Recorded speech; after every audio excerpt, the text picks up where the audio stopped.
குஜராத்தில் ஒருத்தர் தொடர்ந்த வழக்கில் உச்சநீதிமன்றம் ஒரு முக்கியமான கருத்துக்களை சொல்லியிருக்காங்க. புல்டோசர் நீதி அப்படிங்கிற பெயர்ல வடநாட்டு ஊடகங்கள் அழைத்து வந்த ஒரு பிரச்சனைக்கு தான் உச்சநீதிமன்றம் இப்போ கடுமையான டீல் பண்ணியிருக்காங்க. குஜராத் மாநிலத்தில் கேதா அப்படிங்கிற ஒரு மாவட்டம் இருக்கு. அந்த மாவட்டத்தில் இருக்கக்கூடிய கத்லால் அப்படிங்கிற கிராமத்தில் இருக்கிறவர் தான் ஜாவ்தே அலி மஹ்பூத் மியா அப்படிங்கிறவர் உச்சநீதிமன்றத்தில் ஒரு மனு ஒன்றை தாக்கல் பண்ணார்.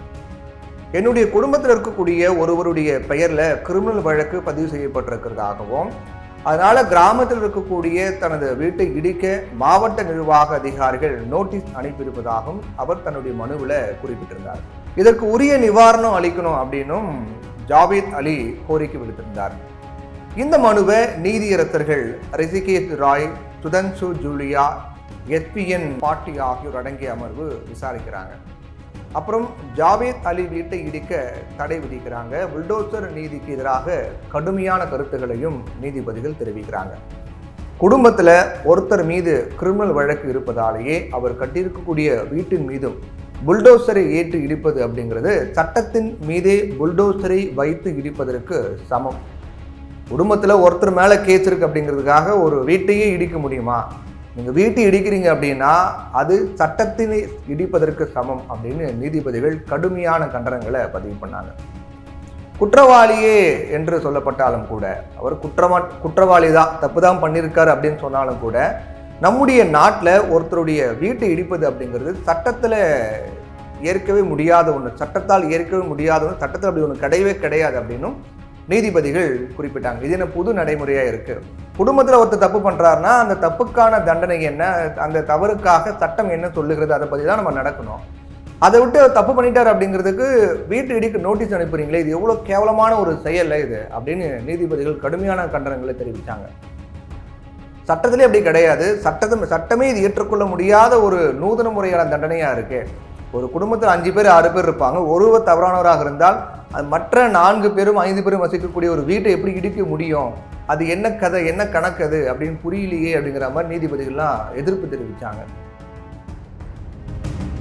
சட்டத்தின்படி இயங்கக்கூடிய மாநில அரசுகள் குற்றவாளிகளுடைய சட்டப்படியாக கட்டப்பட்ட வீட்டை இடிக்க எந்த சட்டமும் அனுமதிக்கலை அப்படின்னு நீதியரசர் சொன்னார். ஒருத்தர் குற்றவாளி அப்படிங்கிறத சட்டத்தின் முன் நிறுத்தி நீதிமன்றத்தில் தான் நிரூபிக்க வேண்டும் அப்படிங்கிறத வலியுறுத்துகின்றனர். புல்டோசர் நீதிக்கு எதிராக உச்சநீதிமன்றம் குட்டு வைத்திருப்பது இது முதல் முறை கிடையாது. இந்த புல்டோசர் கலாச்சாரம், இந்த புல்டோசரை வைத்து வீடுகளை இடிப்பது அப்படிங்கிறதும், அதற்கு எதிராக நீதிமன்றம் குட்டு வைப்பது அப்படிங்கிறது ஃபர்ஸ்ட் டைம் கிடையாது. இந்த மாதிரி புல்டோசர் நீதியால் பாதிக்கப்பட்ட மத்திய பிரதேசத்தை சேர்ந்த முகமது உசைன் என்பவரும், ராஜஸ்தானை சேர்ந்த ரஷித் கான் உள்ளிட்டோரும் தாக்கல் செய்திருந்த மனுக்களை விசாரித்த உச்சநீதிமன்ற நீதியரசர்கள் PR கவாய், KP விஸ்வநாத் ஆகியோர் அடங்கிய அமர்வு கடந்த 2ஆம் தேதி கடுமையான கருத்துக்களை தெரிவித்ததும் இங்கே குறிப்பிடத்தக்கது. இப்போதான் 2ஆம் தேதி தான் இதே போல ஒரு வழக்கு விசாரணைக்கு வரும்போது நீதிபதிகள் கடுமையான கண்டனங்களை பதிவு பண்ணாங்க. என்ன கலாச்சாரம் இது? வீட்டு இடிக்கிற கலாச்சாரம் என்ன கலாச்சாரம்? ஒருத்தர் தவறு பண்ணிட்டாங்கன்னா தவறுக்கான தண்டனை சட்டம் என்ன சொல்லுது அதைப்படி ஃபாலோ பண்ணுங்க. அதை விட்டு வீட்டு இடிக்கிறது எந்த சட்டம் சொல்லுது அப்படின்னு நீதிபதிகள்லாம் கடுமையான கண்டனங்களை தெரிவித்தாங்க. எந்த ஒரு கட்டிடத்தையும் இடிக்க சட்டங்கள் உள்ளன என்றும், ஆனால் அவை அடிக்கடி மீறப்படுவதாகவும் நீதியரசர்கள் கருத்து தெரிவித்தாங்க. நாங்கள் முழு நாட்டிற்கும் வழிகாட்டுதல்களை உருவாக்குவோம், எந்த ஒரு அங்கீகரிக்கப்படாத கட்டுமானத்திற்கும் நாங்கள் பாதுகாப்பு அளிப்போம் என்று அப்படிங்கிறது அர்த்தம் கிடையாது அப்படின்னு உச்சநீதிமன்ற அமர்வு தெளிவாக சொல்லியிருக்கு. இப்போ 2வது முறையாக உச்சநீதிமன்றம் குஜராத் அரசுக்கு எதிராக தாக்கல் செய்யப்பட்டிருக்கக்கூடிய வழக்கில் கடுமையான கருத்துக்களை சொல்லியிருக்காங்க. உச்சநீதிமன்றம் இது தொடர்பாக வழிகாட்டுதல்களை வழங்கப் போவதாகவும் அறிவிச்சிருக்காங்க. இந்த நிலையில் இன்னொரு வழக்கு குஜராத்திலிருந்து வந்திருப்பது நாட்டினுடைய சட்டத்தின் ஆட்சி என்பதையே கேள்விக்குறியா இருக்கு அப்படின்னு தான் சொல்லணும். ஏன்னா அது முதல் முறையாக இருந்தால் பரவாயில்ல. ஏற்கனவே இந்த மாதிரி ஒரு வழக்கு நீதிமன்றத்துக்கு விசாரணைக்கு வந்து நீதிபதிகள் இந்த விவகாரத்தில் கடுமையான கண்டனங்களை பதிவு பண்ணியிருக்காங்க. அப்படி சொன்ன பிறகும் கூட மீண்டும் அதே முறையான ஒரு வழக்கு நீதிமன்றத்துக்கு போகுது அப்படின்னும் போது நீதிபதிகள்லாம் மிகவும் அதிருப்தி அடைஞ்சிட்டாங்க.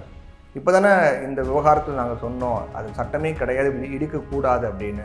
மீண்டும் அதே போல் ஒரு தவறு பண்ண ஒரு குடும்பத்தில் ஒருத்தர் தவறு பண்ணதுக்காக அந்த வீட்டை இடிக்கிறதுக்கு நோட்டீஸ் அனுப்பியிருக்கீங்களே அப்படின்னு நீதிபதிகள் எதிர்ப்பு தெரிவிச்சிருக்காங்க. முதல் முறையாக உத்தரப்பிரதேசத்தில் இந்த புல்டோசர் நீதி தொடங்கி வைக்கப்பட்டது. புல்டோசர் கலாச்சாரம் அப்படின்னாலே எல்லாருக்கும் ஞாபகம் வரக்கூடியது உத்தரப்பிரதேசம் தான். ஏன்னா அங்கே தான் முதல் முறையாக புல்டோசர் நீதிங்கிறது தொடங்கி வைக்கப்பட்டது, புல்டோசர் தண்டனை அப்படிங்கிறது. உத்தரப்பிரதேசத்தில் ஏதாவது சிக்கல்கள் அல்லது கிரிமினல் வழக்குகளில் வீட்டு உரிமையாளர்களுக்கு தொடர்பு இருப்பது தெரிய வரும்போது அவங்களுடைய வீடுகள் மீது இது போன்ற புல்டோசர் நடவடிக்கை எடுக்கப்பட்டு வருது. உத்தரப்பிரதேசத்தில் யோகி அரசினுடைய இந்த நடவடிக்கை குறித்து முன்னாள் உச்சநீதிமன்ற நீதிபதிகள் மற்றும் மூத்த வழக்கறிஞர்கள் கேள்வி எழுப்பியதோடு இந்த விவகாரத்தை தானாக முன்வந்து விசாரிக்க உச்சநீதிமன்றத்திலும் முறையிட்டாங்க. அதே நேரத்தில் குற்றவாளிகள் மற்றும் மாஃபியாக்கள் மீது புல்டோசர் நடவடிக்கை தொடரும் அப்படின்னு உத்தரப்பிரதேச முதலமைச்சர் யோகி ஆதித்யநாத் ட்விட்டர் மூலமாக தெரிவிச்சிருந்தார். குறிப்பாக சிறுபான்மையின மக்கள் மீது வழக்கு பதிவு செய்யப்பட்டால் உடனடியாக இந்த புல்டோசர் நடவடிக்கைகள் பாய்கின்றன அப்படிங்கிறதா இங்கே கவனிக்க வேண்டிய முக்கியமான பிரச்சனையாக இருக்குது. பெண்கள் கிட்ட தவறாக நடந்தவர்கள் மற்றும் மக்களை அச்சுறுத்தும் மாஃபியாக்களுக்கு எதிராக சில நடவடிக்கைகள் மேற்கொள்ளப்பட்ட போது மக்கள் அதை கண்டுகொள்ளாமல் இருந்ததும் உண்மைதான். ஆனால் இந்த புல்டோசர் நீதி அப்படிங்கிறது ஆர்ப்பாட்டம் மற்றும் அரசுக்கு எதிரான போராட்டங்களில் ஈடுபடக்கூடிய சிறுபான்மையினரை குறிவைத்து எடுக்கப்பட்டிருக்கிறது அப்படிங்கிறத தனியார் ஊடகம் நடத்திய ஆய்வு பார்க்கும்போது நமக்கு புரிஞ்சிக்க முடியுது. குற்றவாளிகளை தண்டிப்பதையோ அல்லது சட்டவிரோத ஆக்கிரமிப்பு அல்லது சட்டவிரோத கட்டிடங்களை இடிப்பதையும் யாரும் குறை கூற முடியாது.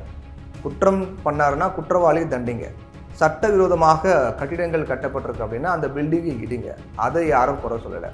அந்த மாதிரியான நடவடிக்கைகள் வரவேற்கத்தக்கவை தான், அதில் மாற்று கருத்து கிடையாது. ஆனால் சட்டத்திற்கு புறம்பாக மகன் செய்த தவறுக்காக தந்தையினுடைய வீட்டையும் கணவன் செய்த தவறுக்காக மனைவியின் வீட்டையும் இடிப்பதை நாம் எப்படி வேடிக்கை பார்க்க முடியும்? நம்முடைய சட்டம் அதுக்கு அனுமதி கொடுக்கல. இந்த விஷயத்தில் நமது உச்சநீதிமன்றம் சட்டத்தின் ஆட்சியும் மக்களுடைய உரிமைகளையும் நிலைநாட்ட முன்வந்திருப்பது நம்பிக்கைக்குரிய அறிகுறியாக தான் இருக்குது. இதன் மூலமாக இனிமேல் நாட்டில் நடக்கக்கூடிய இந்த புல்டோசர் கலாச்சாரத்துக்கு முடிவு கட்டணும் அப்படிங்கிறதா எல்லாருடைய எதிர்பார்ப்பாகவும் கோரிக்கையாகவும் இருக்குது. நிறைவேறுமா அப்படிங்கிறத நம்ம பொறுத்திருந்து தான் பார்க்கணும்.